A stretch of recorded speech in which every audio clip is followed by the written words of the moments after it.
كنت مصدقه لحد ما قال انا مع نادي الزمالك وخلصوا اللعيبه وترجعوا لي، بس لا الكلام ده ما طلعش صح. امم الكلام ده ما طلعش صح. انت كده مفهوم. بتناقض نفسك. وبعدين انت عايز، انا برضو دي حاجه الناس بتزيزه بقى، هو انت عايز ربنا يكرمك يا رب يوفقك تكسب حب جمهور الزمالك، ورايح لجمهور الاهلي تكسب حبه وتاخد الفلوس من جمهور الاهلي، وعايز جمهور الزمالك ما يزعلش عليك بعد ما تمشي. هو انت عايز كل حاجه؟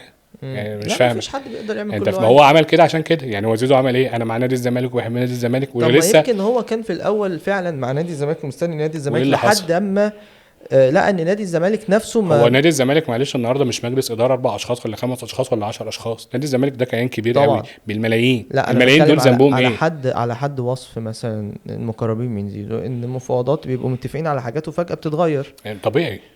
أه، طبيعي. في حاجات غير منطقية ساعات طبيعي. انت بتتقال. سؤال، هو مش زيزو في قال طريقة في التعامل انا بنقل لك وجهة النظر التانية معاك؟ بقى. ده حلو في كده، انا طريقة مبسوط في كده. طريقة في التعامل ما كانتش كويسة.